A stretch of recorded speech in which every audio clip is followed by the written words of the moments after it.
Into the Fold is part of the Texas Podcast Network, the conversations changing the world.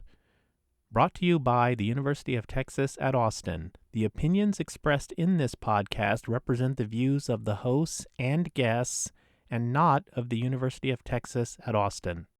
Hi, welcome to Into the Fold, the mental health podcast. I'm your host, Ike Evans, and today we are delighted to bring you episode 174, AI and Beyond, Technology Shaping Mental Health.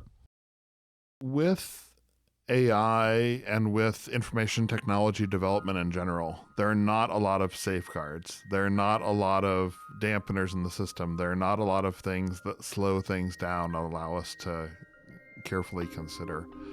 That's quite different from biomedicine, where when you have a new pharmaceutical that you want to put on market, you have to do double-blind clinical trials. It can take years or even decades.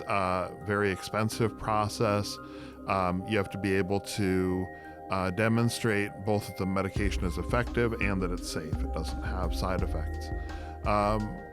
Whereas with information technology, typically the ethos has been to put it out there, see what happens, and deal with the consequences later.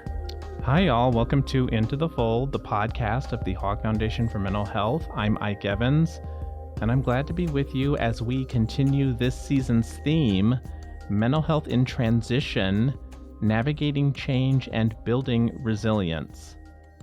So today's conversation is about the promises and the pitfalls of technology.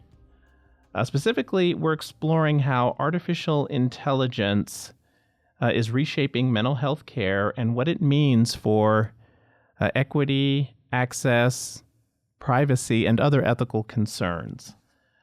While AI has the potential to increase access to mental health and improve outcomes, it also raises urgent ethical questions. For example, who's being left out? Who has control over their data? And how do we ensure that innovation doesn't deepen existing disparities? So to help us make sense of it all, I am joined by a remarkable thinker, Dr. Kenneth Fleischmann, a professor at the University of Texas at Austin School of Information, where he studies the ethical and societal implications of AI and other emerging technologies. Ken, thank you so much for being here with us today. Thank you, Ike. It's great to be here. Really delighted to get to have a chance to speak to your listeners. Thanks. Okay, so, and I do not know how much this will tie into the conversation that we're going to be having, but I want to lead with a question that I like asking smart people about whatever their field of expertise may be. Is there a particular question about AI that you are tired of answering? Let's warm up with that. Yeah, thank you, Ike. That's a great question. So in AI ethics, one scenario that I think is becoming pretty tired at this point is called the trolley problem. So the trolley problem, there are several variations and formulations of the trolley problem, but typically the idea is that there is a trolley that is on course to run over, say, 5 people. There is a switch where you could choose to switch and instead divert over to a track where there's only one person. And so is it better to take an affirmative action to reduce the amount of death, or to not take any action and allow a greater amount of death? Obviously not great choices either way. Why these folks are tied to the rails anyway is usually not addressed in the scenario, so it's a pretty unrealistic scenario in the first place. But what happens, or what's happened in a lot of cases in ethics of AI, is people will try to connect that to the way that an autonomous vehicle operates. So there are a variety of variations of this for autonomous vehicles where people ask, there are 2 different pedestrians. which one, is it more important to spare this pedestrian or that pedestrian? Also, not a great question to ask. We're trying to spare all the pedestrians. We want to keep everyone safe, ideally, but also I think not really accurate relative to the processes that are occurring within the autonomous vehicle.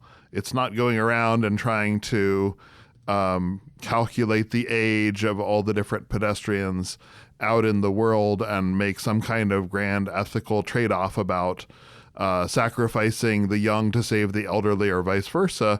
Rather, it's trying to track potential pedestrians that might be in the path and trying to avoid them. And I mean, certainly I do think with autonomous vehicles, the degree to which it's programmed to protect the occupants of the vehicle versus those outside of the vehicle is a potentially legitimate concern. So it's not to say that there aren't ethical trade-offs and choices in the design of autonomous vehicles. Even just the fact that we're talking about vehicles that go 30 miles per hour, 70 miles per hour, 100 miles per hour. We have tens of thousands of Americans killed on highways every year. If we would simply restrict all vehicles to mechanically only operate at a maximum of 3 miles per hour, we could probably zero out the number of deaths due to automobile. But it would take us a lot of time to get places, and there'd be people who die on the way to the hospital because they didn't get to the hospital fast enough. So you're going to have the potential for harm to occur almost no matter what. We make these choices, we make these trade-offs. In this case, by and large, American society has made this trade-off that will allow cars to drive around 20, 30, 40 miles per hour in cities and 50, 60, 70 miles per hour outside of cities, to make transportation more efficient, which allows people to work further from where they live, allows people, again, to get to medical care quickly, all these different kinds of things. But there are some deaths that occur as a result. Okay, do you ever watch the show Black Mirror? I do. Okay. I can only I can imagine some kind of Black Mirror episode in which there's some kind of like autonomous vehicle that has sort of over-indexed on the trolley problem and is actively looking for trolley problems to solve, to quite disastrous or psychotic results, So yeah, I think, and I think that gets to a larger point about AI, which I guess has to do with, again, sort of over-indexing on those particular problems that most readily come to mind, kind of in a vacuum, while losing sight of the big picture, I guess, is kind of another way of couching what you said. Yeah. So, I mean, right now there are a lot of questions about if and when and how to use AI. First of all, what is artificial intelligence? What is AI? So there are a lot of different definitions of AI out there today. What we've seen as this recent reemergence of AI in the public consciousness recently has largely been driven by the public release of ChatGPT. And the variety of generative AI, large language models, large multimedia models that have, that are out there in the world today, becoming increasingly ubiquitous, and people are making decisions about whether they should use large language models to help them with their homework assignments, to help them write a speech, and in some cases as a potential resource if they're going through a mental health crisis. And these are all really interesting choices that people face today about if and how to use generative AI. But again, generative AI is just one form of AI. There are many ways that AI is impacting our lives when we're getting a song or movie or book recommendation from our recommender system. That is AI. When we're getting directions on the most efficient way to go from point A to point B, factoring in current traffic, that is AI. So there's so many ways that we're using AI and not even stopping to think about the fact that we're relying on AI. Okay, so turning to mental health, which I know is not exactly your wheelhouse, but to what extent have you had the opportunity to talk about or to reflect upon the role of AI in mental health, both the promising aspects as well as caveats, either based on what you've heard or what you see other people touting? So with AI and with information technology development in general, there are not a lot of safeguards. There are not a lot of dampeners in the system. There are not a lot of things that slow things down and allow us to carefully consider. That's quite different from biomedicine, where when you have a new pharmaceutical that you want to put on market, you have to do double-blind clinical trials. It can take years or even decades. Very expensive process. You have to be able to demonstrate both that the medication is effective and that it's safe. It doesn't have side effects. Whereas with information technology, typically the ethos has been to put it out there, see what happens, and deal with the consequences later. I think as we look at the particular growth of AI, especially generative AI in recent years, it's useful to look at perhaps the most recent prior huge technological emergence being social media, and the impact that social media had on all of our lives and is having on all of our lives, including in terms of mental health, particularly youth mental health.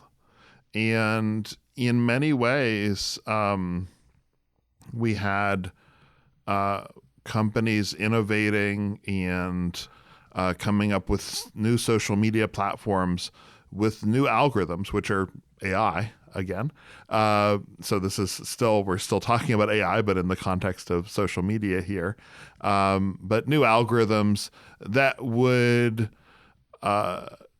drive engagement with the system to make sure that users were using and continued using and frequently using, all the time using, to the extent of doom scrolling and other kinds of less than ideal behaviors. There have been youth suicides.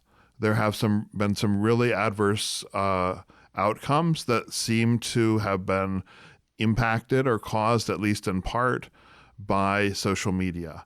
In some cases, that's things like cyberbullying, which, of course, bullying goes back much further than social media, but it has been facilitated and made easier, made more anonymous, made people feel more secure while doing it, but while doing harm to others. So I think it's really important as we are now focusing on generative AI, that we're being proactive about it, that we're not just waiting to see, gee, I wonder what's going to happen 10 years from now and what kind of consequences, because I think we can see the consequences of social media in many ways and how it has affected our public discourse in this country and around the world. Certainly seems to have increased political polarization. Sociologist Zeynep Tufekci was doing research on the emergence of candidate at the time, Donald Trump, in 2015, and was on YouTube watching a bunch of Donald Trump rallies, Donald Trump speeches. And the recommender system, the algorithm, started to feed her some alt-right, neo-Nazi, very far right content, and effectively, sort of trying to move the taste further to the right. So then she wondered if it was a singular phenomenon in terms of a single poll. So she started watching Hillary Clinton rallies, and the algorithm started recommending eco-terrorism content and other kinds of extreme left-wing content. And if you think about the origins, I mean, in many ways, YouTube is used for music. And for music, it kind of makes sense. Most people come in pretty poppy, but it's like, okay, so that song was a little bit on the country side of things. Let's send you more country. That was more R&B. Let's send you more R&B. That was jazz. Let's send you more jazz. That seems like a relatively benign thing in the music world. Of course, music is not apolitical, and there's a lot of, historically, there's been a lot of connections between music and politics, which are important to consider. But we don't normally think of the politics of music as being quite at the scale of the kind of national discourse of a presidential election or something of that magnitude. So when you start moving people further and further into their camps, then you can create things like polarization or worsen phenomena like polarization. I think that has implications, to my limited understanding, to mental health potentially, because in an environment, in a society that is highly polarized, it creates a situation where people may not be able to get along with or trust their neighbors.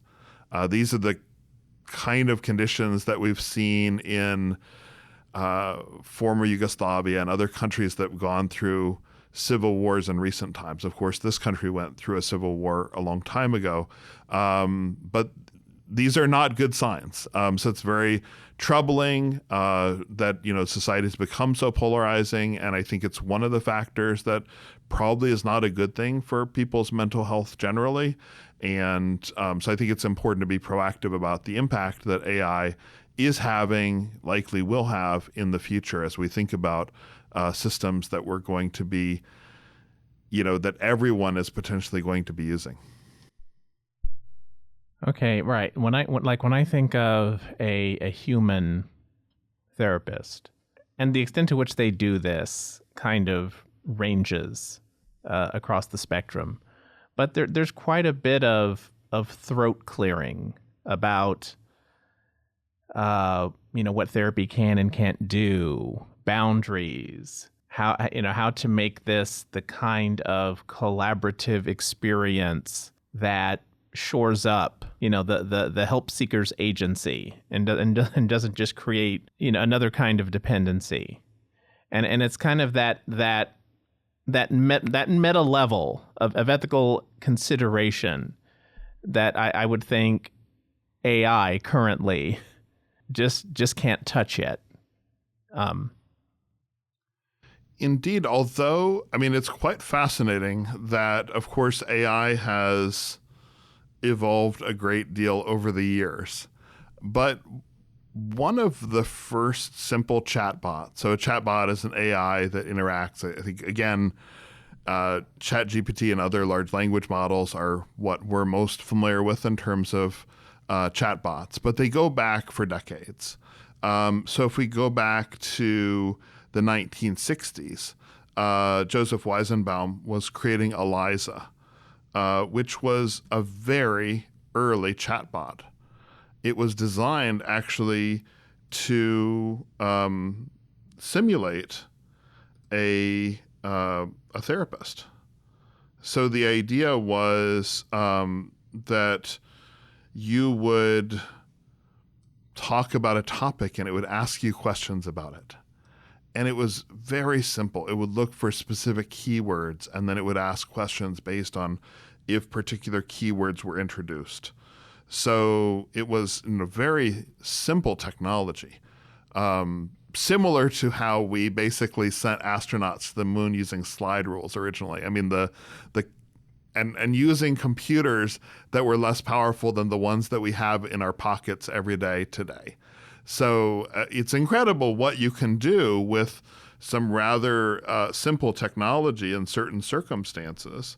And when you tell someone this is a therapist and it's going to interact with you and ask you questions, and at least some of what it asks are the plausible things that one might imagine a therapist asking, then that can be very persuasive. This gets into our notion of the hyperreal.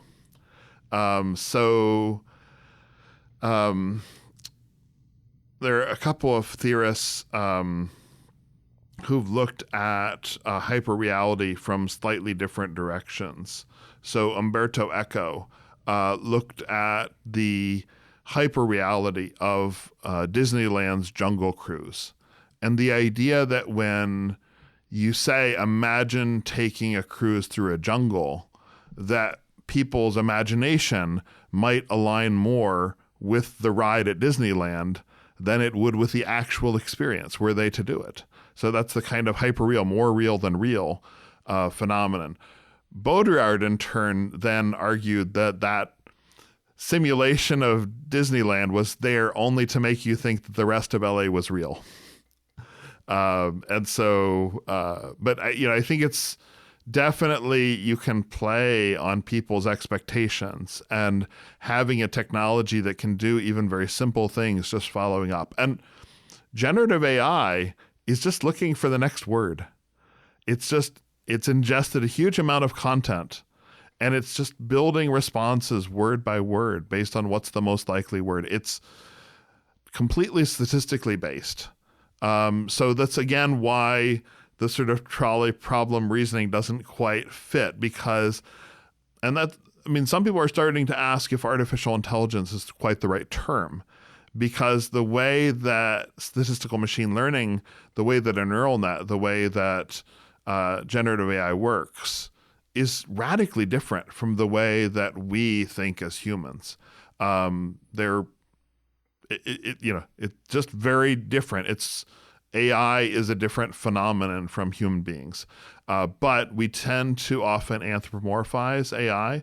We tend to, when we think about a robot, often we're thinking about Rosie from the Jetsons or other kind of, humanoid kind of robots. If you actually go to a factory where cars are being built, there's tons of robots there. They don't look humanoid. There are certainly some now produced humanoid robots, but it's the vast minority of robots that are out there in the world that sort of have humanoid affordances. But we still tend to think about robots as a sort of humanoid form. Yeah, AI as such is everywhere, and it's always necessary to delineate like what it is exactly that you're referring to, and to your point about robots, that in a way, robots are just another boring facet of the world in which we live. But when people get to talking about robots, they want robots, like how they imagine them to be. Yeah, it's amazing how bored people got with the future once it actually arrived. So anyway, I'm thinking about like AI and mental health, and I don't know. I wonder if maybe there is some potential with chatbots as in more of a peer kind of relationship, like maybe as a group therapy co-participant with a human therapist kind of supervising and overseeing, and if there've been any experiments in that direction.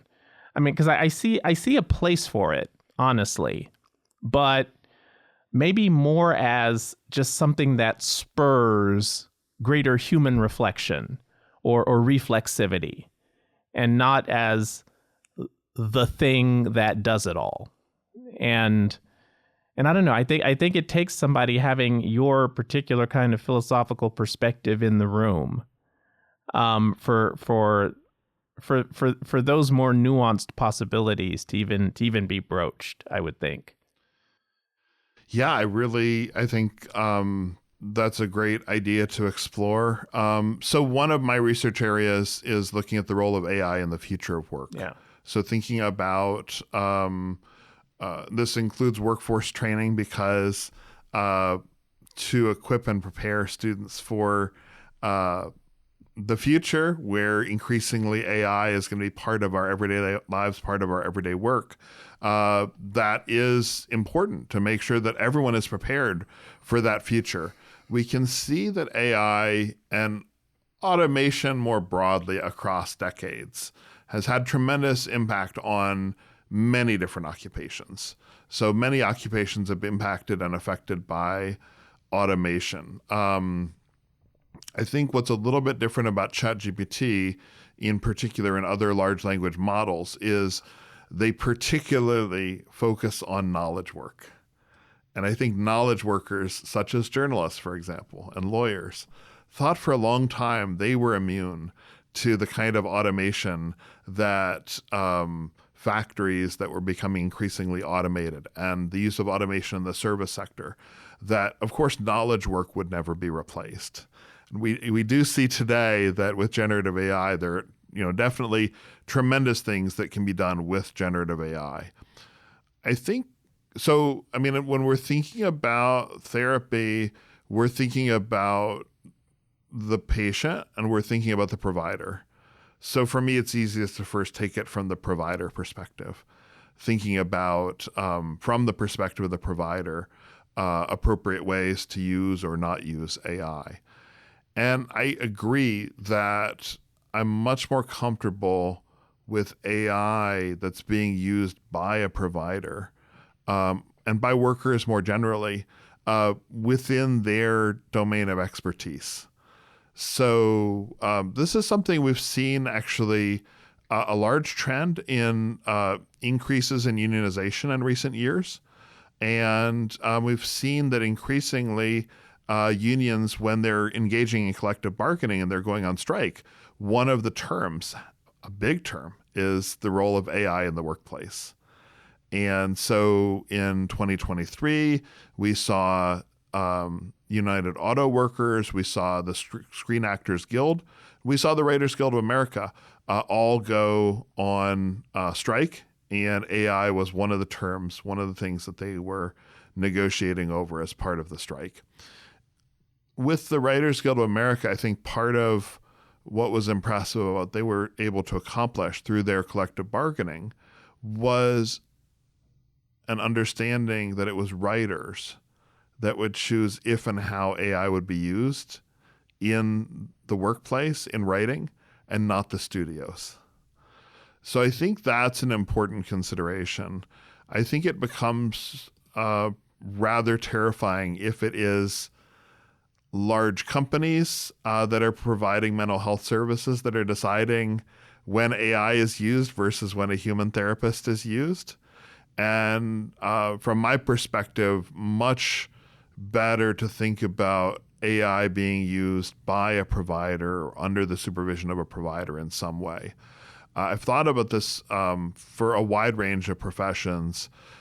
One of the projects I've been working on recently,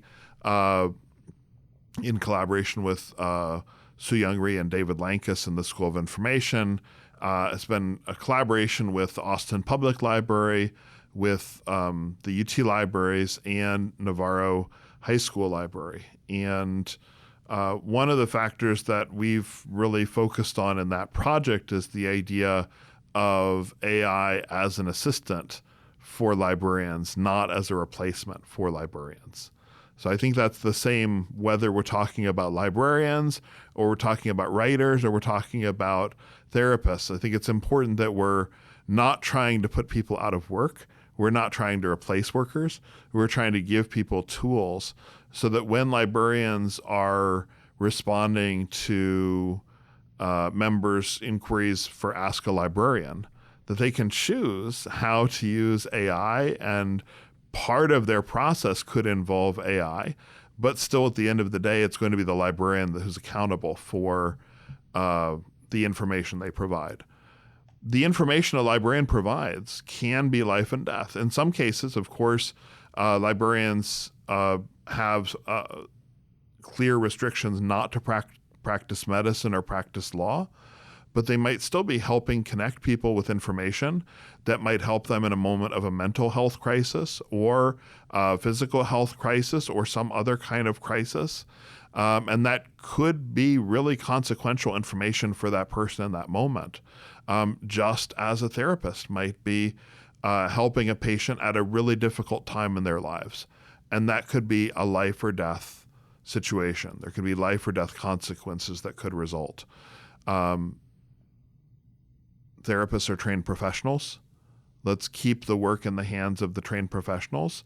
Let's give them tools to be able to better do their work. Another area of work I'm doing in collaboration with Sherry Greenberg in the LBJ School of Public Affairs and Raul Longoria in the Walker Department of Mechanical Engineering is focusing on skilled trade workers. And we're building smart hand tools. Actually, what we're building is an attachment to a hand tool that gives workers feedback so that it would help a worker avoid a repetitive stress injury or a workplace accident. It would help them to train faster. It's basically like a digital assistant like we have on our phones, but for skilled trade workers. But still, it's the skilled trade workers who are doing the work and who are getting compensated for the work. And this is just one way to assist them to sustain healthy, fulfilling careers. So I think across all the different, to me, it's really important that we're thinking about all the different professions, including but not limited to knowledge workers, and we're thinking about how we can make sure people are able to leverage their professional expertise to accomplish their work, whether that is building buildings that will stand up with life or death consequences or assisting people with mental health crises with life or death consequences. So at the Hawk Foundation, we tend to approach mental health as a phenomenon that both reflects, but might also be a way to address existing inequities. And so if we're going to be talking about AI, our way of talking about it would also reflect those concerns. And so I would love to get your take on just, on the concerns that many do have around equity in mental health AI. Yeah, I mean, there's definitely material for a Black Mirror episode here. Actually, Amazon has a series called Upload, which is a really fascinating series. One of the aspects of it, and the science fiction writer Greg Egan had written similar things decades earlier. It's basically about after death having a sort of digital afterlife. But one of the phenomena is that one's digital afterlife has to be purchased.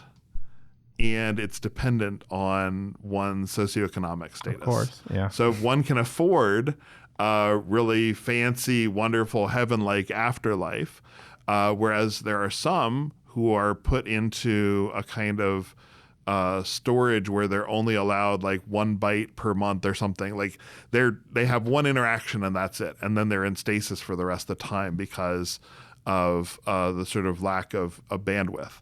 So it's like, I mean, we do heavily depend on bandwidth in our everyday lives, and there are inequities in bandwidth in terms of income, in terms of urban versus rural, and in many other ways there are these kind of bandwidth implications that can have severe consequences. I definitely think there's a potential Black Mirror episode about a society where the rich can afford human therapists and communities that are under-resourced are having to rely on AI counselors. And I think that's potentially a very problematic world where you have these different levels of service and even who gets to interact with a human and who doesn't. I think in some domains, we already see some aspects of this where you have some customers that might get different treatment from other customers depending on their frequent flyer status and things of this sort. But I think that's especially problematic when we're thinking about mental health care, which is a form of health care, which I believe is a fundamental human right. So in that case, it is very troubling.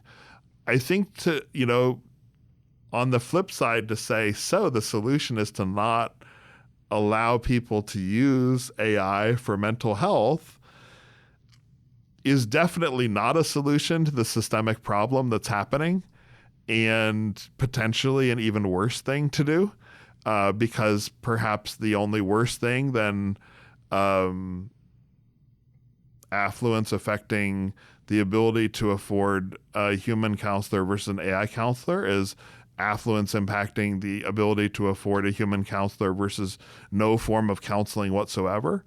I think in many ways prior to the advances in AI, that was in many ways true in society, that we haven't had as equitable access to mental health care as one would want, certainly as I would want in a society where mental health is considered a fundamental human right. The hope would be that when you add the existing mental health resources in terms of trained professionals, you give them additional tools. Could this allow them to expand their caseloads?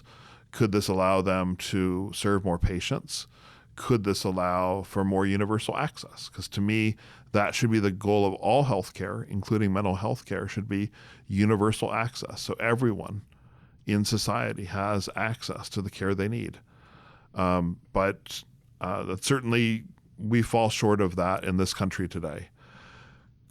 Is AI the perfect, just add AI and stir, and is it going to solve that problem? Absolutely not. And I could, again, imagine some ways it could potentially make things worse. Certainly not automatically better.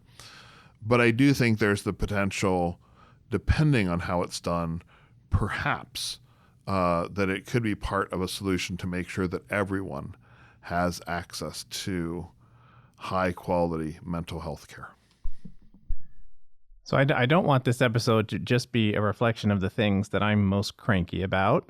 So I hope that my questions are not too leading, but there's always a sense in which, those who go about something like AI in a studious way are always having to catch up with the hype train. And I can't help but be curious about what it is that you see out in the world as far as the hype or claims made for AI by those who have a vested interest in it that either make you cringe or make you want to like rush to your keyboard with your own hot take of a response. Yeah, so this is not the first hype cycle for AI. And historically, every prior hype cycle for AI has been followed by an AI winter, a period where everyone grew disillusioned with what they had perceived as the amazing promise and potential of AI and the degree to which it didn't in its current instantiation live up to that hype and potential. And thus, people decided to give up on AI and move in other directions. So I'm the founding chair of Good Systems Ethical AI at UT Austin, which is a campus-wide research grand challenge focusing on ethical AI. We have 140 members from over 30 different departments, schools, and units across campus. And we're committed to working to build human AI partnerships that benefit society. So this is something that we talk about all the time in Good Systems. And I immediately, as you were introducing this question, was thinking about my colleague, Peter Stone, professor in computer science. Peter has seen up close both these hype cycles and these AI winters. And so when ChatGPT was released and there was so much hype around AI, Peter was very presciently and responsibly encouraging everyone, including us, to be mindful of how much AI is being hyped. Because in every other hype cycle, this is including Deep Blue beating Kasparov at chess, Watson beating Ken Jennings at jeopardy. So,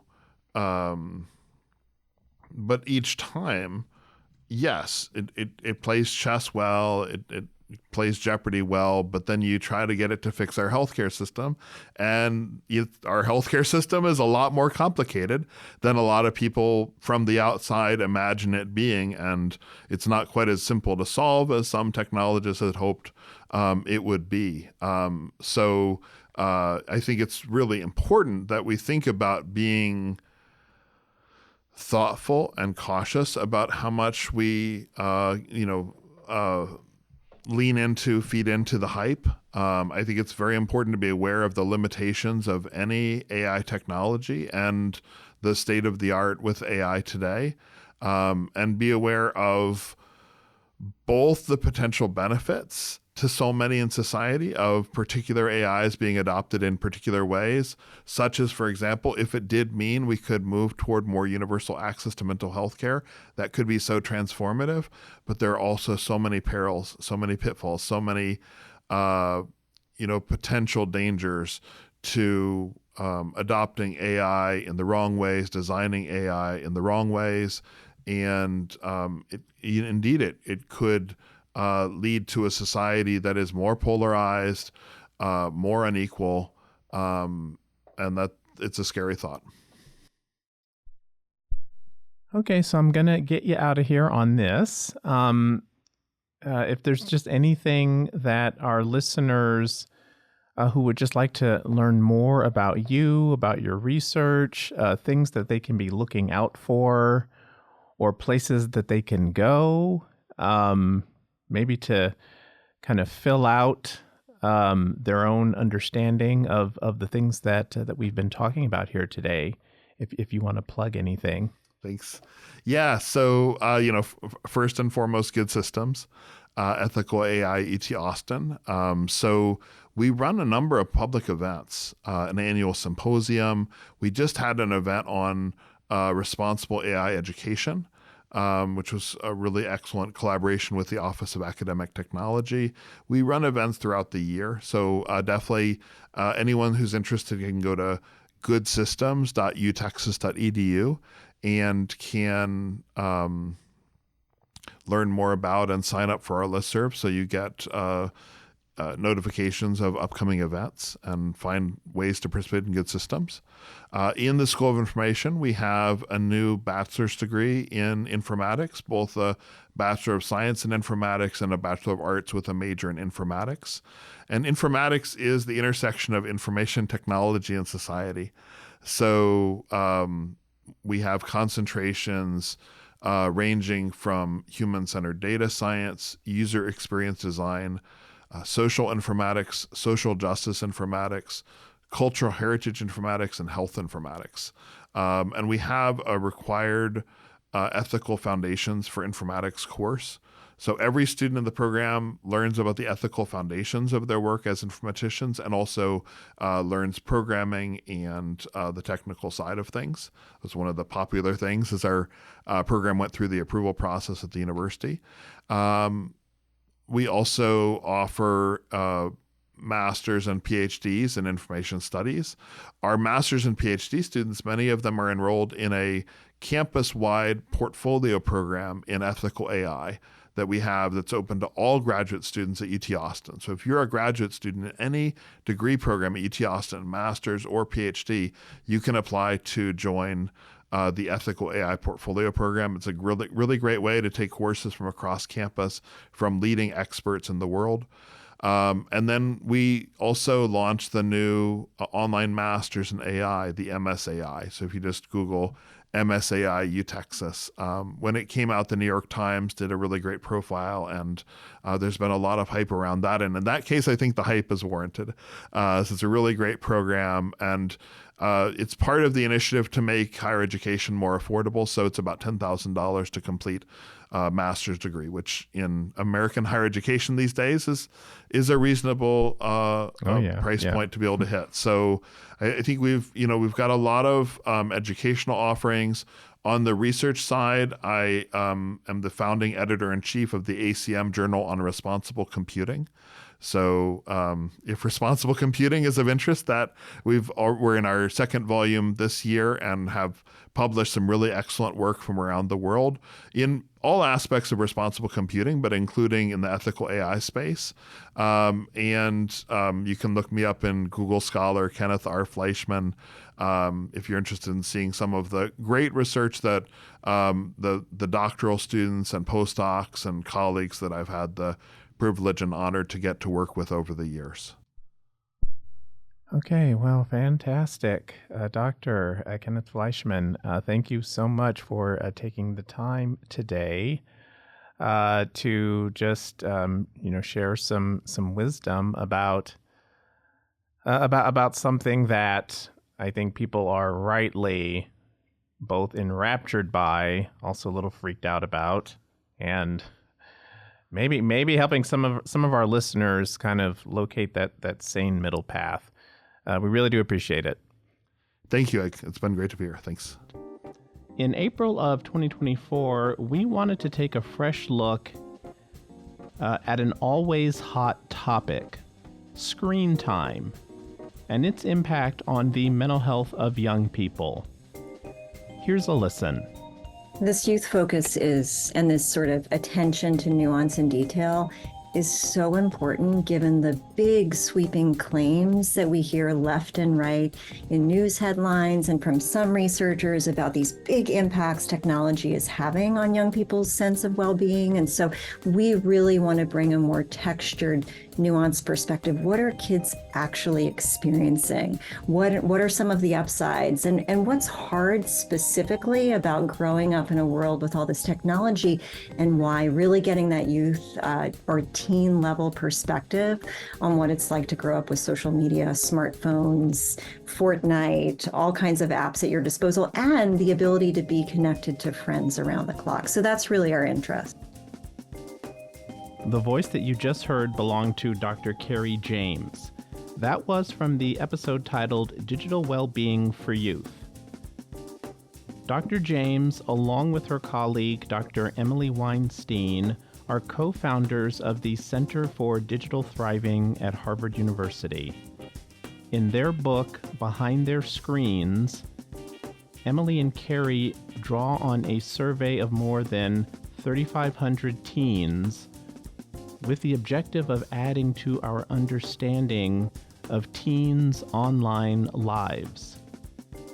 In this episode, we wanted to explore how young people navigate our increasingly networked world and how we balance safety, empathy, and technology in response. There's a link to the episode in the show notes, so do check it out. So today's conversation reminds us that innovation is never neutral. The same tools that offer hope can also create new risks. And that is why ethics must be part of the conversation from day one. As AI continues to shape the future of mental health care, among infinite others, it is up to all of us to ensure that it does so in a way that is fair, safe, and non-exploitative. Thank you to Dr. Ken Fleischmann for guiding us through such a timely and important discussion. And to learn more about the ethical implications of AI in society, I have dropped links to all of the resources that Ken mentioned at the end of our interview. And if you like today's episode, please subscribe, rate, and review Into the Fold wherever you listen. And that does it for this episode. We're glad that you could join us. If you have comments or anything you'd like to share about the podcast, feel free to reach out to us at intothefold@austin.utexas.edu. Thoughtful comments will be acknowledged during a future episode. Production assistance by Daryl Wiggins, Kate Rooney, and Sylvia Bloom. Just as taking care of ourselves enhances our ability to help others, so it is as well that by helping others, we enhance our own resilience. And thanks as always to the Hog Foundation for its support. Taking us out now is Anna's Good Vibes by our good friend Anna Harris. Thanks for joining us.